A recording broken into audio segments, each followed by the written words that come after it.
a conversation with Jake and Billy Maynard, a sneak peek at Saturday's presentation on the Syracuse Smile, and racing action from Super Dirt Week 44.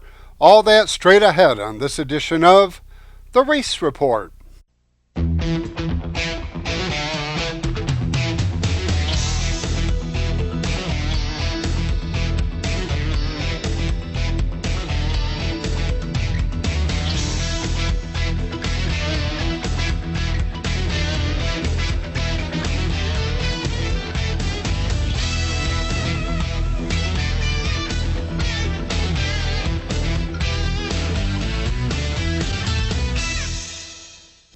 Hi everyone and welcome to another edition of the Race Report. I'm Ron Hills. During his racing career, Billy Maynard was one of the most popular drivers on dirt and asphalt in the Twin Tiers. His son Jake is following in his footsteps, and the Race Report's Leon Andrus caught up with the two at Chubby's Sports Bar. Okay, we're here at Chubby's Sports Bar in Johnson City for the Race Report. Happen to have Jake Maynard and Billy Maynard here with us of the MEI racing team. I'll be asking them questions together and some individually. So I guess I'll start with Billy, being the father of Jake. Tell us a little bit about your racing career, how you got started. I started racing when I was 16 in Bradford County, Pennsylvania, Granville Speedway, Dunhill Speedway. 1993, we decided to try our luck north of the state line, and pretty much the majority of my racing career has been spent here in the southern tier. We ran dirt street stocks. Once we came up this direction, after that, we went to asphalt racing with a late model at Tioga Speedway, and then to the NASCAR Modifieds in 1999, which I drove through the rest of my career. Very good. In that time, do you remember how many wins you actually got? Total career wins right around 27, 28, I believe. Okay, good. Now, Jake, you got in obviously following your father's footstep. Then, I guess when you first started was at your dad's speedway, I'm assuming, at the Wyalusing Valley Motorsports Park. Now, so tell us a little bit how you started there and progressed into what you're doing now. Actually, we started at Greenwood Valley Motorsport, Greenwood Valley, and in 05 ran a handful of races, and then his track came along. Ran go-karts for the first 3 years of it there, and then I moved up to slingshots by Tobias when the class, trying to build a class, and it worked. And the rest of the time the track was open, I ran slingshots, and the last year was actually probably my best year in a slingshot. We won the first two races and actually had a shot at the championship, but I lost by 1 point to my cousin Dalton. So now basically, tell the people what you're doing right now. This is for Jake. Right now we're running an IMCA modified. We're currently running at 5 Mile Point. Our last race was back in May. We lost an engine, so lately I've been focusing on my schooling out there in Ohio, at Northwestern Ohio. I remember the car down the Oakdale Mall. You did a nice tribute to the soldiers with the dog tags and all that. How did that actually come about? What made you come up with that idea? I was working in the shop one night about 10 o'clock, rebuilding the transmission for the car, actually. And I was working alone and in deep thought about him going to college and how I felt about it. And I wanted to make last year something special because I knew it would be his last full season. So I just came up with that idea to do something that would mean something to someone else. Not so much for our family and what we've done racing, but that would mean something to a majority of people. And I thought that would be a nice thing to do. I threw the idea past my wife, Darlene, and she actually came up with the idea for the dog tags up the side of the car. So it really ended up being a family collaboration, what we put together. And then when we threw out the idea for actual service members or their families to submit names of servicemen, we only had about a 3-week window before the car show, before I had to letter the car. And I really was expecting to get maybe 20 names, put 10 dog tags up each side. And in a 3-week span, we ended up with like 123 names. So that's why they ended up so small on the car, but the response was overwhelming, and it really was a life-changing thing for me. I have the sign business, and it's led to new work for me. I've met some really neat people, and the car, people really responded to it, and we really appreciated that. Yeah, and like I said, I remember when it was in the mall, every time I walked down that way, it was always a lot of people around the car, and I'm sure he had the same kind of deal at pretty much every track you went to when that was on there. Yeah, we did. We had quite a few people come up, look at it, especially this year when we first raced out at ID8. We had maybe a handful of people come look at the car, and it always brings up a nice conversation talking about our veterans and the history behind the wars and stuff. I'm a big history nut. I like to learn about history. Well, it's no question. It was a big hit, and let's face it, the generation nowadays, it's nice to see somebody that actually is proud of their country. Yes, it's absolutely. It's tough little deal that we're going through, but hopefully all those things will change. I guess without going on too much into that, I guess this question is for Jake. Obviously going to school now, you got the IMCA that Dad takes pretty good care of. You're doing it. Have you ever, or do you have any desire to go into asphalt racing like Daddy-O did? I have tried it this past year. I would say about June area. We tried asphalt. I drove my Uncle John's front-wheel drive at Chemung, and first time out, I got a top 10. I think I finished 8th, and I was the 3rd finishing front-wheel drive. So, but is it something you like, something you think you'd want to do again, or do you really like the dirt?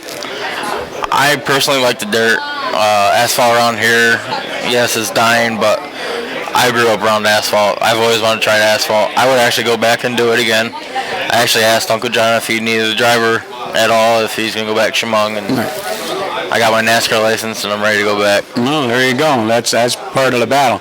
I guess this question is a little bit of a combination for either one of you or both. Is IMCA modified? Why that division?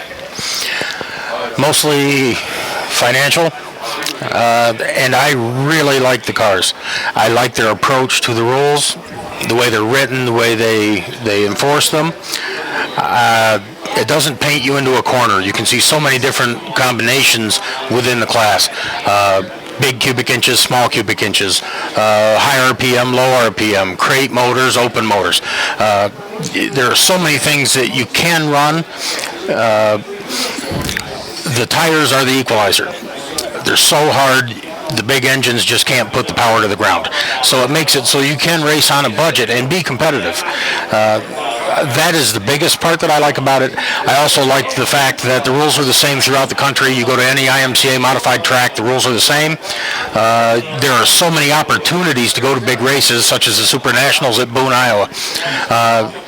The contingencies that IMCA puts out for the modified drivers, whether it be rookies, regional points, track points, whatever, I think they are the best of any sanctioning body I've ever worked with. So it's mostly the opportunity to see him go and do some different things, and the financial aspects of the card. Right, and that's pretty much the way I've looked at IMCA racing. I always figured you hear a lot of people bitch about the harder tire, but I always figured that was one of the equalizers it brings because now there's so many what I call cookie cutter modifieds. If you've got a lot of money, you can go out and buy a modified and go racing. At least with the IMCA, with that smaller tire, you actually have to drive the race car. It's not just, you just can't go out there and you actually have to finesse it a little bit more. Absolutely, and I think that's one thing that has benefited him in making the transition from the small cars right into the IMCA modifieds. He can probably tell you better because I obviously never fit in a slingshot, but that car was similar in needing a lot of throttle control, and I really think it has helped him. Well, like I said, so since he's talking about that, tell us a little bit about it, because I think you adjusted real quick and done real well in the short time you've actually ran. I mean, I don't know if you ran a whole full season yet. Last year we ran a whole full season at 5 Mile Point. -1. -1 for a wedding. We did fall short of the championship, even though we did miss one race, which I'm pretty sure if we didn't miss it, we would have been champion. But yeah, the slingshots, they do need throttle control on a small track like how his track was. The big tracks, they're just wide open, kind of like Daytona and Talladega. It does help out a lot. And it was a learning curve. We started out with a 3-link and worked our way up to a 4-link by the 5th race of my first year, which was 2012 at Dunhill. And ever since then, we've learned a lot about them, and it's helped me comprehend what I need to do on the track, save tires, and way to save my car for the end of the race when I need to. And the slingshot actually did help with that too. More with Jake and Billy Maynard when the race report continues. You're watching the Race Report on Fox 40.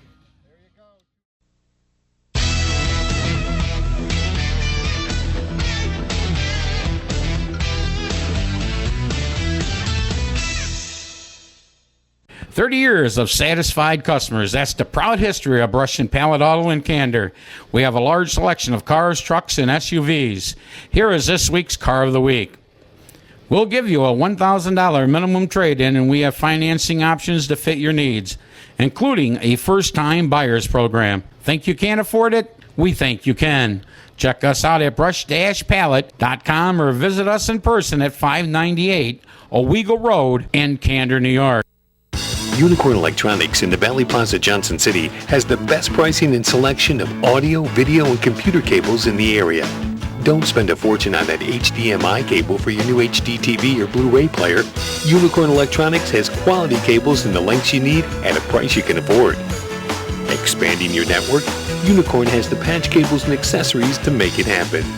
When you need to connect, think Unicorn Electronics in the Valley Plaza, Johnson City. 98.1 The Hawk, number 1 for 20 in a row. This is Jason Aldean. She's country.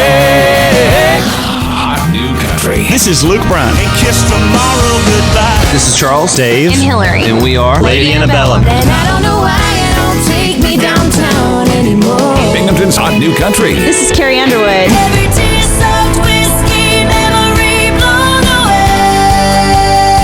Binghamton's Hot New Country. 98.1 The Hawk. Welcome back to the Race Report, and back to Leon Andrus and his conversation with Billy and Jake Maynard. Okay, that actually leads me into my next question that I have, is basically for both of you, because when you have hot laps, you go out there and run hot laps, or even the heat. Okay, you go out there and you run the heat. When you come in, do you give your dad like information of what you think the car needs or how it's been handling, or if you're good? And if so, then you guys must talk over and figure out what you need. Yeah, we do that. I come off the track, we'll talk, and I'll tell him what I feel needs, what it's doing, and then with his standpoint, being the crew chief, he says, well, this is what it needs, and this is what I'm saying. At the track, we split up that we're father and son. To me, we're driver, and he's our owner and the crew chief. I don't even think of him as my dad at the track. It's a total different mindset for me. One night, I remember last year at 5 Mile Point, we had no forward drive. Car was loose. I came in, I said, the car's all right.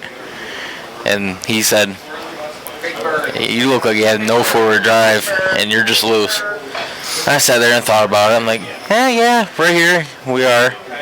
And we made the change, went out in the feature, and I'm pretty sure we finished second to Scott Benton that night, last lap pass. Well, that's a little bit of the experience factor. Because, like I said, and it's a good deal because you got your ass in the seat, so you're feeling how the car is. But he's looking from a totally different perspective, and has that. I guess that my other question that I'm going to ask your dad is, say you have a heat race and there's some kind of issue. Somebody might have ran into him and maybe he's bumped him back or whatever. What kind of information do you feed back to him on incidents like that? That is usually the root of most of our disagreements. I don't sugarcoat anything. If I feel that he has done something wrong, I tell him. It's my approach, not only as a car owner or a crew chief, but as a parent. I'm not doing him any favors if I tell him he's always right. Most often, I can see how things develop, and when I was a driver, I had a hard time, the same as any driver. When you're outside the car, you can see if someone maybe helps the guy behind you into you, or if something happens 3 cars ahead, where the driver can't see that. So I really try to stress to him, no matter what happened, how he thinks it happened, wait, talk to someone he trusts, look at a video. If he's still mad next week, okay, that's different, but I try to stress that he's calm, and I give him my honest opinion of what happened, and quite often he's still upset, and he may disagree with me, but we work it out by next week. Yeah, but it's still it's a good deal though to do that, because like I said, and you brought up a great point, because you can only see so much in a race car. You got a part of a seat around you, you got a helmet on. You can only see certain things, and you might believe what happened, but you can't always be positive. So instead of just reacting to it, I guess you need to talk about it. And it's even worse nowadays with the head and neck restraints, the full containment seats. I never had a full containment seat, so I'm sure it's even more difficult for today's drivers to be able to see what's going on around them. Yeah, absolutely. So I guess a good time now is, even though you're not doing a whole lot of racing right now, is a good time to mention the people that supported you over the years, and anybody else that might be on your crew. Well, first of all, I would like to thank Scott Speck at S&A Construction. If it wasn't for him, I'm pretty sure we wouldn't have an IMCA. Other is Beers Motors in Athens, PA, Ralphie. He's helped us a lot over the last few years. Graphics by Billy, my dad, for lettering the car, and his checkbook basically to help us go racing. D&J Photos, Barbershop, Wyluson Collision Repair, AC Smith, Napa, who did our shirts again? 2 guys on the fly, screen printing, Horizon powder coating. I'm going to have to work with you a little bit more. He's still a rookie on this sponsor remembering thing. Okay, and obviously now crew members, is on a race night, is it basically just you and Dad? It's me, Dad, my little brother. He's 13 years old, and he can do air in the tires pretty good. Grandpa, my girlfriend Jalen, she hands me the helmet and is there for support when I'm down. My buddies Troy and Galen, they're there when they can make it, when work permits. Dalton, when he's not busy working on his car, and his stepdad Roger. Mom, when she can make it. And Uncle Kenny Murphy, when he can make it because of work, he's a big help too. So there's a lot of people that go into this. That's good. And like I said, and pretty much any other kind of racing, and I'm sure it's the same with IMCA. If you go in there and you're one of the ones that got heavily crashed and a bunch of other people are ready to go, there's probably more hands in there, and you guys know what to do with. They're all willing to help. It's happened many times, many times, and it works the opposite way. Absolutely. That's what I love about the sport is, to put the helmet on, you're out there competing. But and it doesn't necessarily mean just people in your class either. Right. Racers in general. I just want to ask what you think about the state of racing today. I guess especially in the asphalt for the southern tier here. What do you think's happening with that? And if you have any ideas how we could improve it, I guess. When it comes to asphalt racing in this area, I really think the only word that you can use is depressing. There are so few opportunities for a team that has a car. They're very limited on options. The cost to do it versus dirt is astronomical, to say the least. So I think that's a good reason why dirt is remaining in a better position than asphalt racing.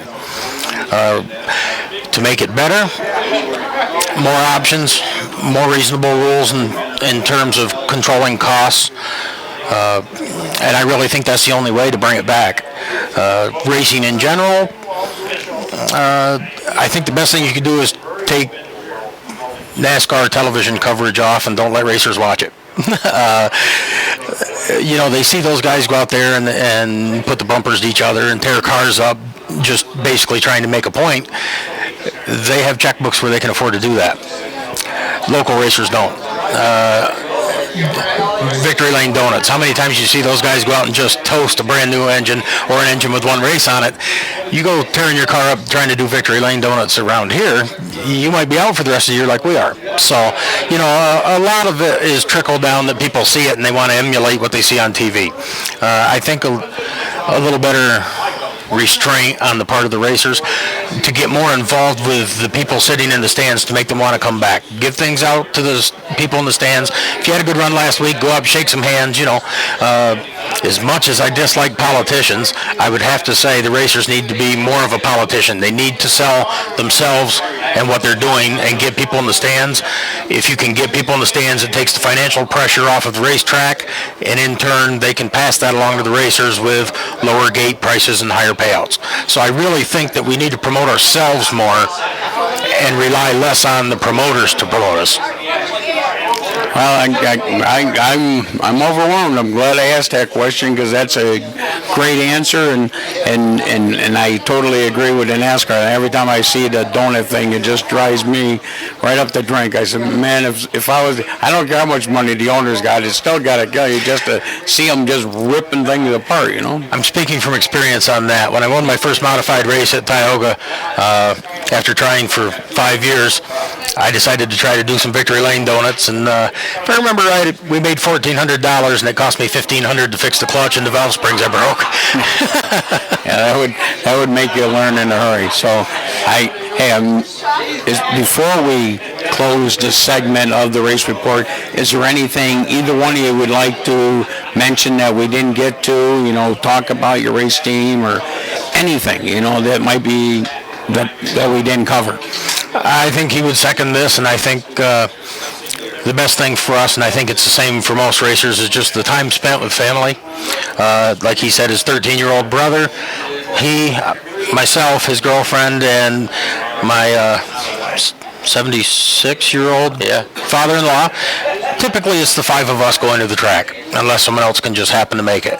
And being able to spend that time with my kids and with my father-in-law, it means everything to me. And I know that, years down the road, it's going to be a fond memory for him, too, whether he's still racing or not. I couldn't agree more. It's a great sport, great family to bring the family in, and the racers itself, it's like an extended family there between the racers. So it's a good deal. Is there anything you might want to mention at all, Jake? Most of it is I would like to thank all of our troops.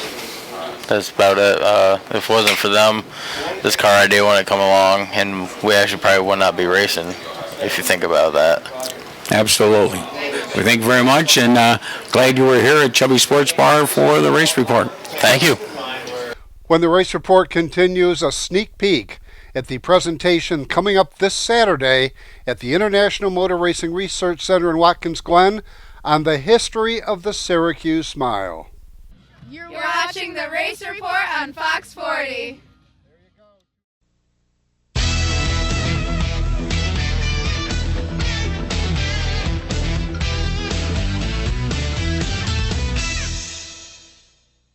For 3 generations, we've been building world-class American performance. Like the new Edelbrock Power Package Top-End Kit, based on Edelbrock's powerful RPM crate engines. Each kit includes aluminum heads and intake, cam and lifters, gaskets, and hardware to build your own 400-plus horsepower Chevy small block. For 3 generations, it's pure American performance from the leader. Call now for your free Edelbrock catalog.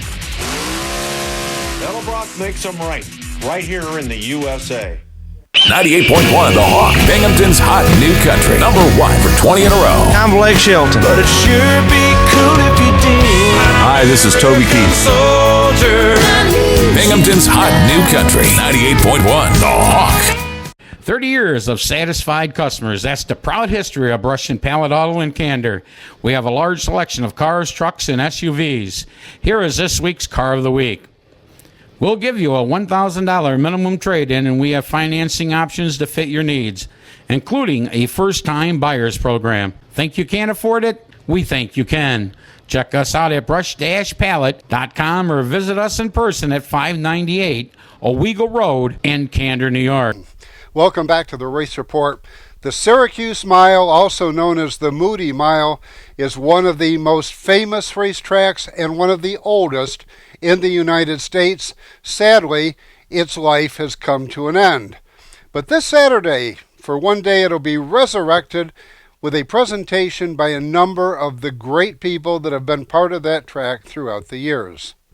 The presentation starts at 9 in the morning as Joe Murata does a live broadcast of his weekly racing show from the International Motor Racing Research Center. At 10:30, there'll be a driver's symposium at the school next door. And at 1 o'clock, the presentation by many of the people that were part of the history of the Syracuse Mile. Yeah, we've been talking about that since January. Kip contacted me back around the first of the year. I've been down there at the museum, at the research center, and I was really impressed by the whole operation down there. And looking very forward to doing that. And, of course, that'll probably be kind of a eulogy. And, of course, one of the things I want to touch on is all the racing that has taken place here at the Moody Mile over the years, including the USAC cars. And, of course, the midgets have run here, and the big rig trucks have run here, and the small blocks, the sportsmen. I got to tell you, and, of course, the big block modifieds, that just caps it all off. So looking forward to that weekend and doing a little presentation for the history of the Moody Mile. Yeah, it looks like a star-studded panel with Glenn, definitely one of the guys who made Super Dirt Week what it was, and hopefully we've carried the tradition. I think we have, and actually maybe exceeded that tradition with what we've done since we've taken over Napa Auto Parts Super Dirt Week. And then you have the Voice, 44 years with Joe Murata. So that's exciting to be a part of that panel. You know, I've been asked that question before. I actually have two. And if I have to narrow it down to one, I'm always going to remember the Batmobile. That was just innovative and impressive and all that kind of good stuff. But another one that really stands out in my mind is I was a Will Cagle fan growing up.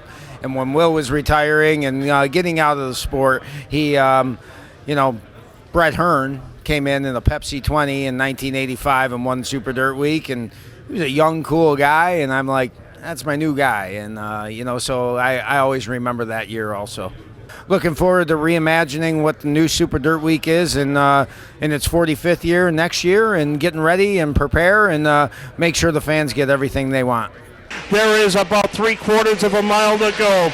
The final ever here at Syracuse as they lay the hammer down, going down the back straightaway. Ladies and gentlemen, down into that tricky number 3 corner, we're going to be looking for the final checkered flag ever as Stuart Friesen out of Sprakers, New York, is going to be bringing them down, and the checkered flag is out. Stuart Friesen is taking the win onto the inside.